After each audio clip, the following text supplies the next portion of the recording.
I would like for us to please welcome Miss Dennese.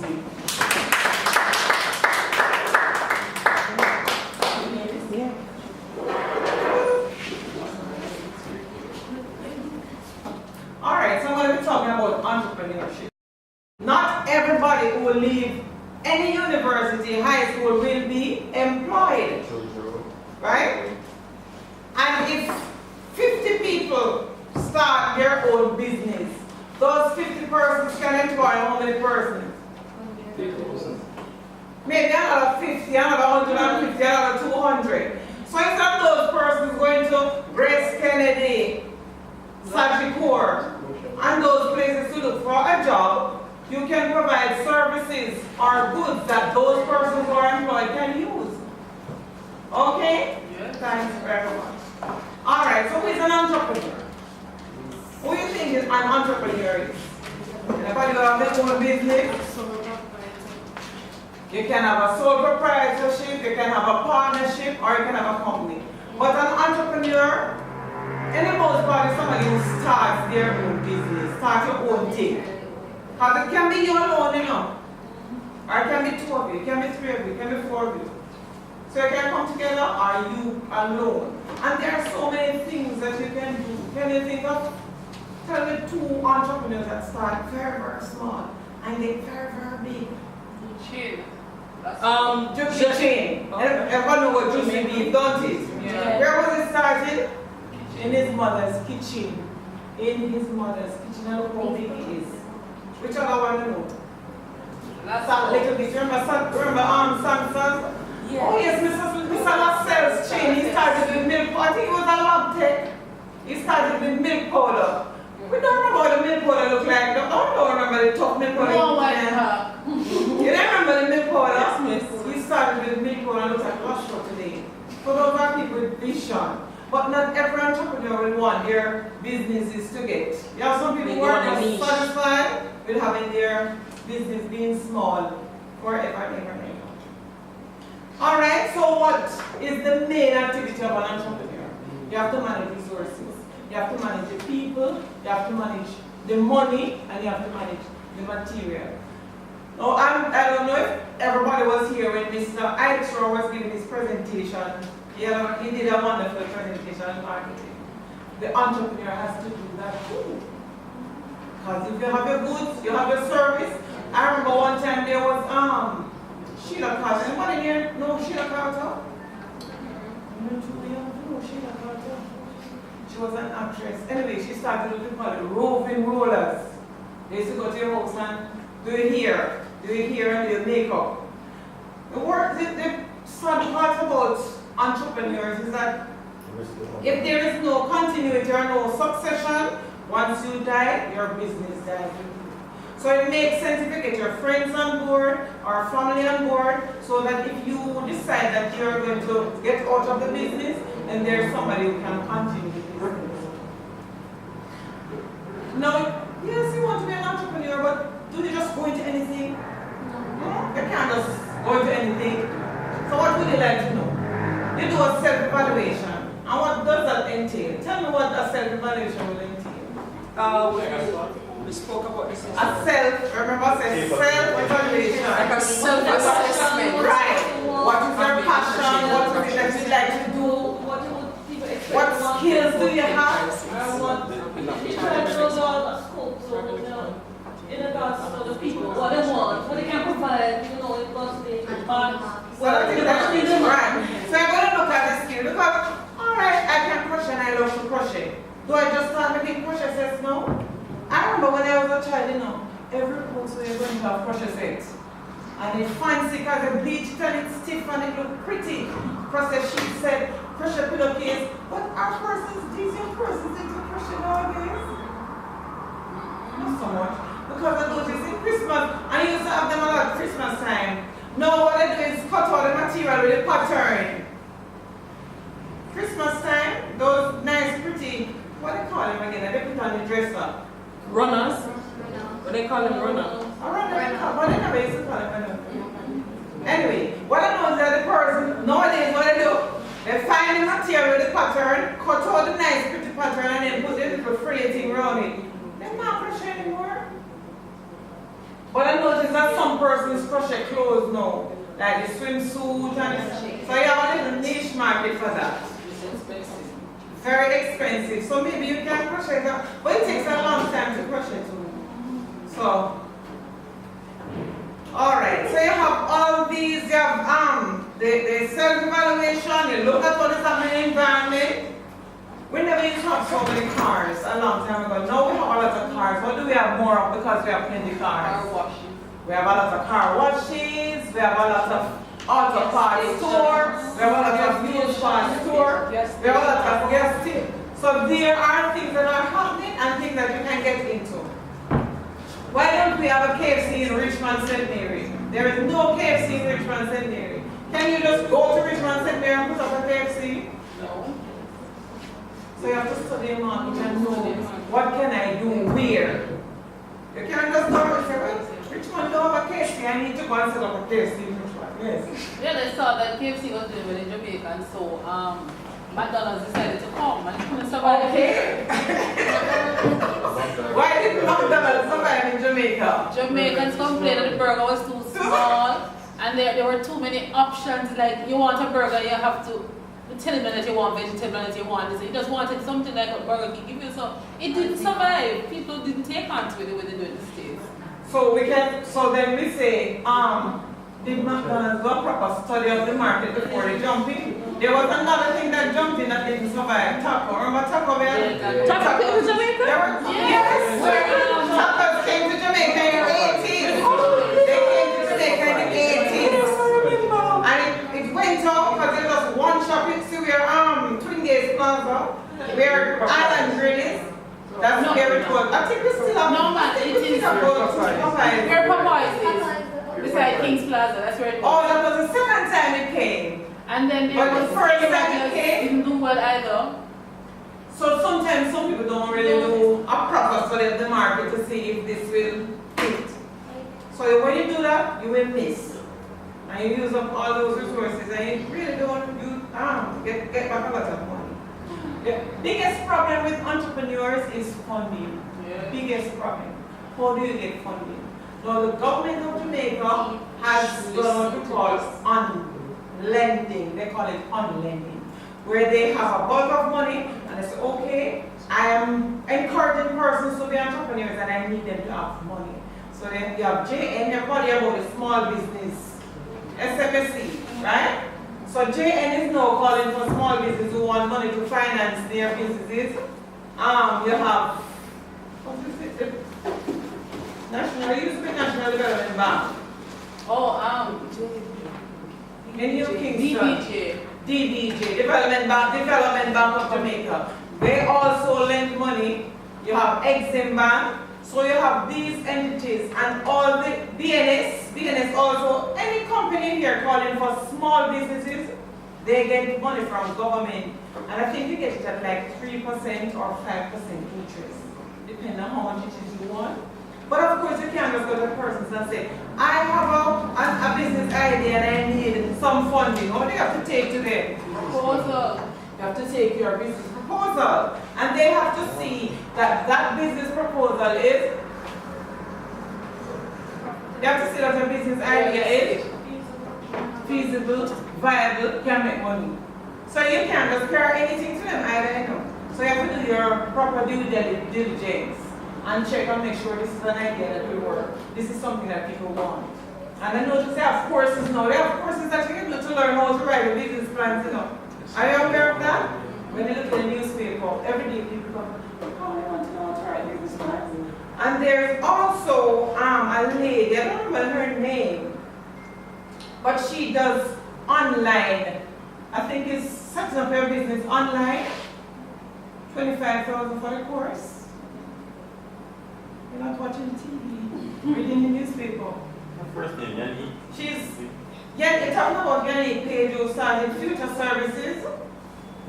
What she did is like persons who want to use legal services, she would lend them money to use the lawyers. So she have the lawyers, yes dear? As an entrepreneur, when taking a loan from a bank, don't you have to have like a amount of money, like you have to at least be acceptable? Like, Not necessarily. You can have collateral. Like if you have a house, suppose you don't have a house. Your mother maybe have a house or your auntie maybe have a house. So if you need collateral, you can use your family members' assets as collateral. I never know that. But you have to be careful with that too. Because I thought that was one of the requirements for a business to do. So yeah, that you have to have No, like money. you have to acceptable, like you have to work at least or just have a certain standard or something. If you have a good business idea that you know will make money and you can convince the bank to lend you the money, I know Jamaica National will take assets like if you have a fridge or a stove, but you have to have the receipt. If you buy it from Coles, but say if your mother have fridge and stove and she have the money for it, you know, JN will lend you a small business loan just on that. If you have a printer, you have a car, so you don't have to have the money up front. Because if you don't have the money, you will go to them and borrow the money, don't you? No, it is, you have to be careful when you take out debts. You have to be careful about the interest rate. You know, we have a lot of loan sharks that lend money left, right, and center, but the interest rates are very high. Now, a lot of times people go to the loan sharks and get the money because they're going to get money right now. They don't answer a lot of questions. Problem now is to pay back. So you have to be careful. You have to know that you'll be able to pay them back. Now, some things that you go into don't generate a lot of money quickly. So it really wouldn't make any sense for you to go to like a loan shark. And if you go to the bank would like to know that you're going to be able to pay back. I think some of them give you a grace period. Some of them give, so they give you a little time to generate some income. Alright. The other thing is, when you're doing your implementing, we're not going to go into the business plan and all of that. Now, when you're implementing your business ideas, when do you register? Do you just register right away? Where do you register? You register at the registrar company's office. Registrar, I think it's Jamaica Company's office. They changed the name. It used to be registrar of companies. They have changed the name to the Company's Office of Jamaica. No, it is not recommended for you to register your business idea as you say you're going to implement. Don't register right away. Now, if you're going to go to a financial institution to borrow money, they want to see a registration certificate. Right? So you know if you're going to go that way, you have to register. But let us say it is a service, because if when you're doing services, you don't need a lot of money up front for funding. Like if you're going to teach 6th graders or PEP new now, so you're going to find students looking for persons to teach PEP. You can start that in your backyard, you can start that on your veranda. You don't need a lot of money to start. And you can charge $1,000 or $2,000 per class. So you can generate income right away. Now if you're going to do some other business, can't think of one now. But it is not recommended that you register right away. Why isn't it recommended? Because there are requirements when you register. You can register as a sole proprietor, or you can register as a company, or you can register as a partnership. Yes, dear. It's also about registering a partnership charity. Well, when you register as a charitable organization, you don't go to the Company's Office of Jamaica. Most times the charitable organizations are funded. You go to friendly societies. Friendly societies is where you go. Now, what I've noticed is that registrar of companies allow charitable organizations to register, and then they tell you that you need to go to the minister to drop off the limited of your name, because once you go to registrar of companies, your information goes to the tax office. Once your information goes to the tax office starts calling you because you need to file your annual tax returns, you need to pay NIS, NHT, Ed tax, you need to have hard workers. So you have to be careful. If it is that you're going to do a charitable organization, then there is no need for you to register. If you go to the registrar of companies Office of Jamaica, then you need to speak to them and let them know that it's not a business that you're doing, it is a charitable organization. They will still register because you have to pay. Yes. Charitable organization at the company's office. Actually, if you tell them say it's a charitable organization, I mean, insist that they pull out the form of the bureau's directors, 3 or 5 of the money, and them charge you $25,000 to do that. Here, no? I would not recommend anybody to go to company's office. I have a situation now where I have a citizens association registered at company's office. They are now in court because the tax office took them to court for not paying the minimum business tax. It has been abolished now, but we have gone to court 4 times already. And then when you're ready to take your name out of the company's office register is another story. We went there from last year March and we are still in the register of companies listed as active. Last month the lady got an email to say that she has not reported our financial statements for 2017, 2018. So it is not recommended that do not go to company's office, go to friendly societies. There's an association that the government established for it to set up charitable organizations. If it's a charitable organization, the aim is not to make a profit. Once you go to register of companies, you are setting up a company and you're expected to make money and you're expected to pay your statutories. And if you don't pay, the tax office is going to take you to court.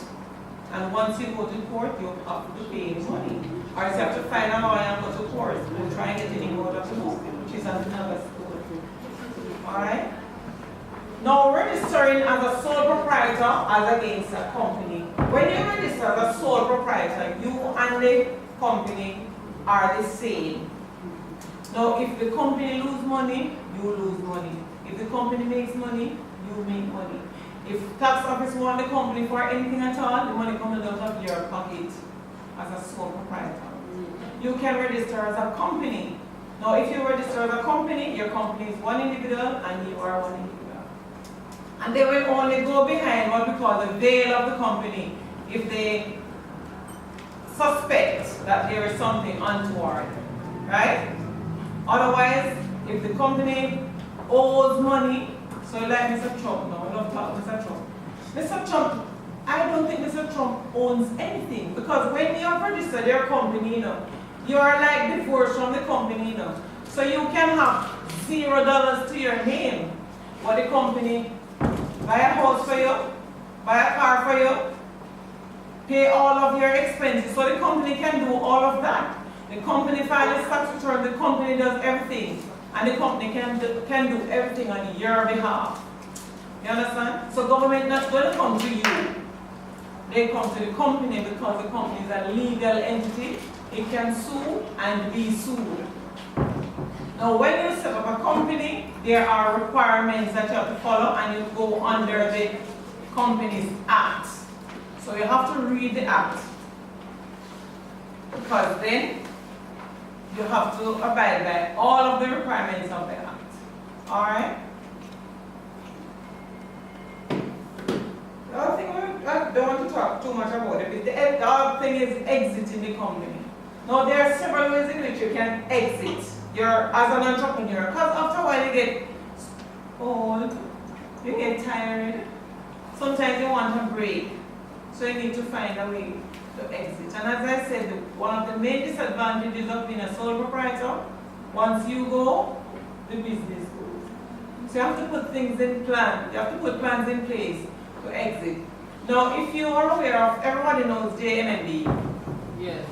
It started out as a single business sole proprietorship, I guess, with Miss Joan Duncan. Huh? I'm not sure because but no, it was a family business. It was a family business, and they started in the 70s. And then what did they do for the family to exit the business? What did they do? They put out a prospectus, so it is now a public company. Is it a public company? I think the family still owns 49%. As long as the public owns 51%, then it becomes a public entity. And the family is free to do whatever they want to do. And they are lying down in bed and making money because the company is very successful. So you can start out as a sole proprietor. Some persons just want to stay small for the rest of their lives. And then when they die, the business die with them. So you have to decide what it is you want. or you can start out with your company as a sole proprietor, move on to being a company, because you can register as a company later on when you start building up. Now there's also Mr. Stedman Fuller, Kingston Bookshop. Anybody know how he started? Kingston. Alright, now a long time ago, if you're a foreign national setting up business in Jamaica, you have to partner with a local. And this white man from England set up the bookshop, and he had Mr. Fuller as his partner. So when he was ready to leave the country, Mr. Fuller bought him out. So you don't have to start from scratch sometimes, you know. Sometimes you can even buy an existing business to become an entrepreneur. And I'll stop there. Any questions? Any questions? Any comments? Yes. One question back here. Yes, sir. Earlier you had mentioned that you have to have a good idea when you get to the bank. Yes, you have to have a good idea. Good in the sense that it has to be an idea that will be viable, that people will, it has to be a product that people want or a service. Because if nobody wants your service or your product, how are you going to make money? So it has to be something that is viable, feasible. So, well, it's a two-in-one question. Mm-hmm. Say you are the bank, right? And I come to you with an idea that I want a loan for. What type of idea would you respond favorably? What type of idea? In terms of business idea, because I can come to you with any business idea and you as a banker would have an idea. But remember that you have to do your research. Right. So you would have done your research and you would have had your facts that you're going to present to the bank. Yeah, that is true. But at the same time, you want to know how much money you can get back from me. You would have. As a banker, right? Oh, all right. Remember that when you're going to the bank, you're not just going to go to the bank and say, I need some money. You're going to have your Proposal. business plan, you're going to have your financials, and you're going to tell the bank exactly how much money you want, and you're going to tell the bank exactly what you plan to do with the money that you want. So let us say you want $5 million. You're not going to take a figure out of a hat. So you have to have everything recorded. What are you going to do with the $5 million? You have to show them all of that. How do you plan to repay? Because you have to have a monthly payment. And they look at your business idea. Will this business idea generate enough money for me to get returns? Because remember, the bank is a lender. They are not investing in your business. So they are not going to suffer any loss. And if the business fails, you will still have to repay them. So that is why you have to be careful when you're taking debt. Yes. Sometimes when you're thinking of starting your own business, there's some fear involved. All the In time. letting your idea get out there before you have set up. For example, I was checking something out and I discovered I had an idea for a business. And when I started doing my research, putting together my business plan, it's like when you approach the bank, it's like the information they're trying to get out of you. You wonder if somebody wants to take your idea and launch it themselves. Outside of that, in trying to find the equipment, trying to find local suppliers, I discovered that the largest supplier runs the business in Jamaica as well. So you want to go into it, but you be his competitor and you're going to let him know that you are, and then he actually know the size business you're starting with because this is a local supplier. So it's like he decided to, since he was supplying equipment, he would go into business himself. So he has it all over the island and you're going to compete with him and this is the person you need to go with to get equipment. Of course, the business went nowhere because there was so much distrust involved because you feel as if you have an idea, but if you're not careful, somebody can take your idea, somebody who has the funding, run with it, and you have nothing to prove that you were the one who started it. Exactly. Remember the case between Audrey Marks and Grace Kennedy? Yeah. Because Audrey Marks was the first person who set up the payment system. Grace Kennedy now have, what is it again? Grace Pay? GK Pay, which is the same thing. Now, what Audrey said is that Grace Kennedy said they were coming in as investors, so she gave them her business idea.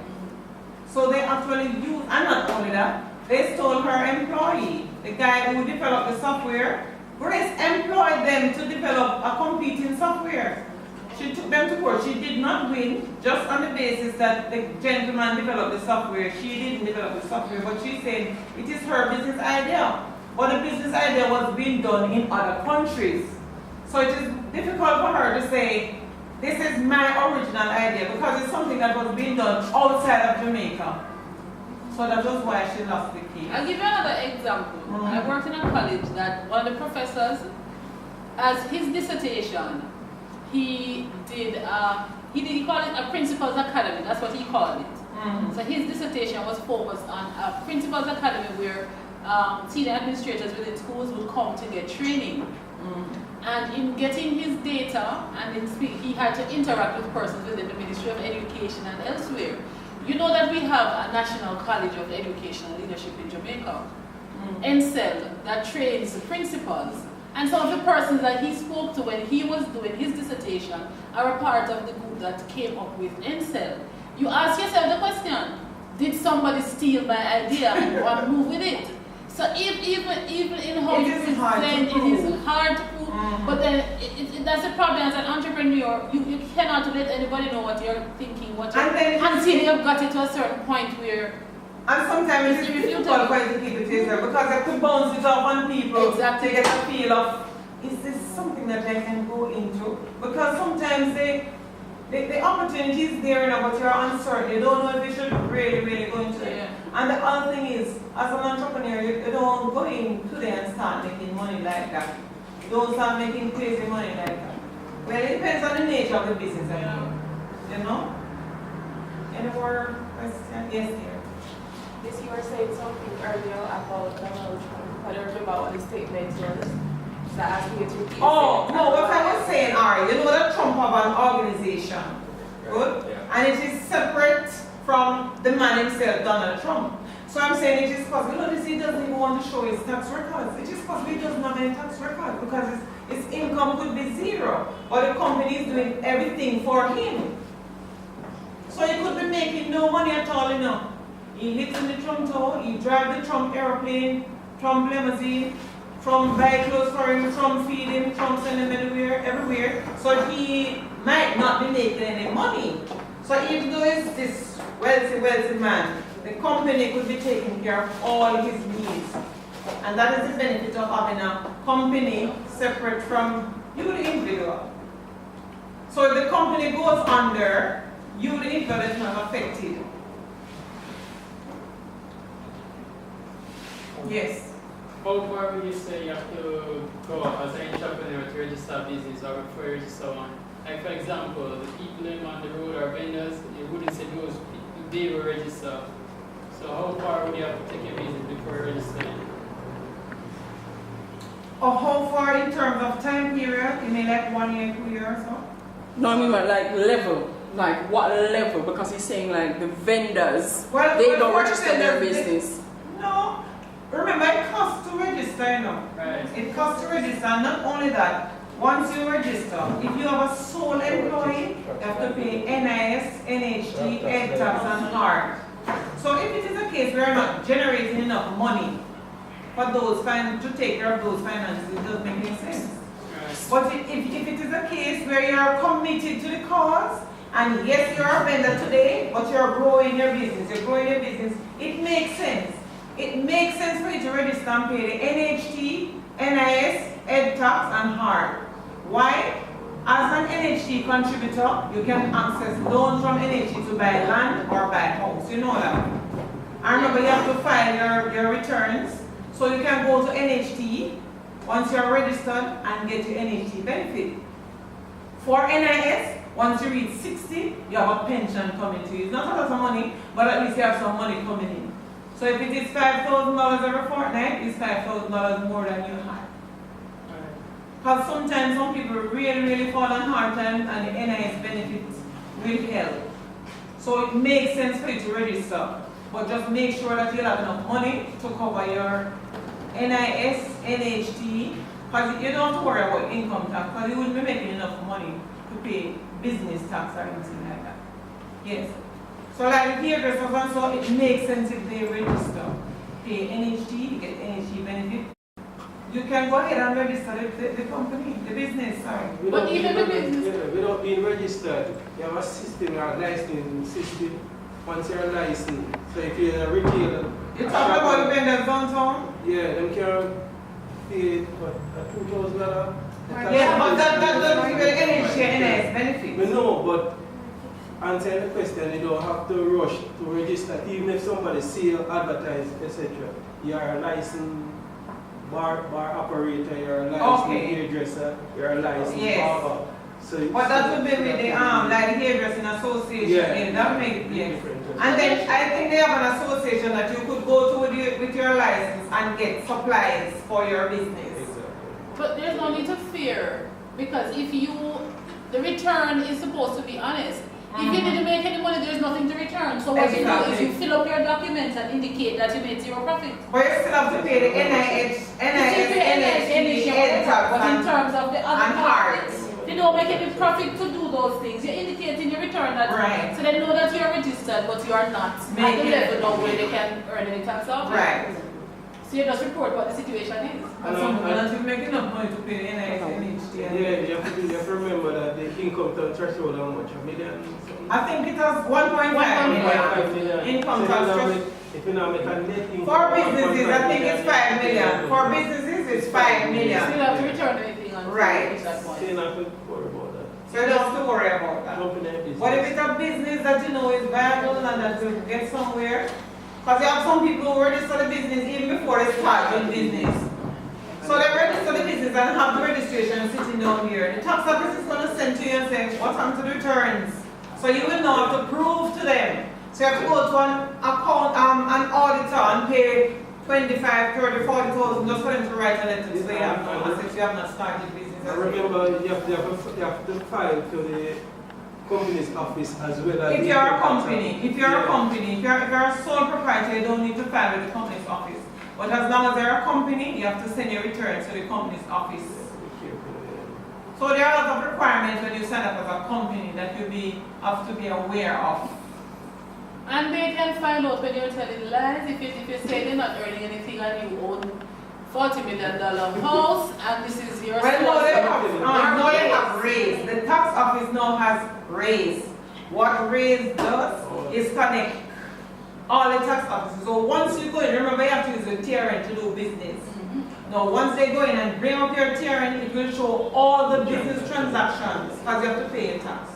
So if you sell a piece of property, they know. If you sell a piece of property on behalf of someone, they know. Because once you carry your documents to the stamp office, you have to put your TRN number on it. So at the end of the year, and guess what? I'm employed to NCU part-time, and I was working at the Accountant General Department. I got a letter from the tax office saying that we have discovered that you have a second employment. As a result of that, we treat you as a sole proprietor. So you are now to pay more taxes. So I said, so what about my expenses then? Because if I'm treated as a sole proprietor, I need to take a year off to go find an accountant and write to them and let them know what my expenses were, and it's not all of the expenses that they'll take care of. But no, once you're employed, once you go and do some business, everything is in raise. So raise is so catch everybody in. The expense thing is a trick. It is. Is that trick? Because the more expense you have, the more income you have coming in. Exactly. So is that trick? Any more questions? No? All right. I want to tell Miss Smith, thank you.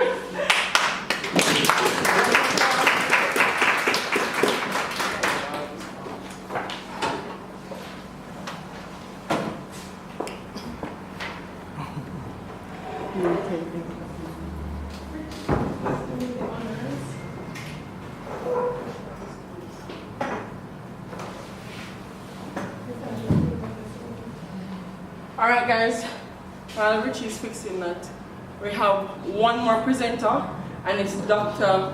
Cherise Lyons. She is on her way. So our public relations officer is going to run us through something real quick. But before that, can give the vote of thanks. Alright, Ms. Smith, on behalf of the BASSO Club and our guests here today, we would like to present you with this small token to show our appreciation of the presentation that you did today. I trust that we all will benefit from it and not just take away what was said, but also to build on it. Alright, thank you.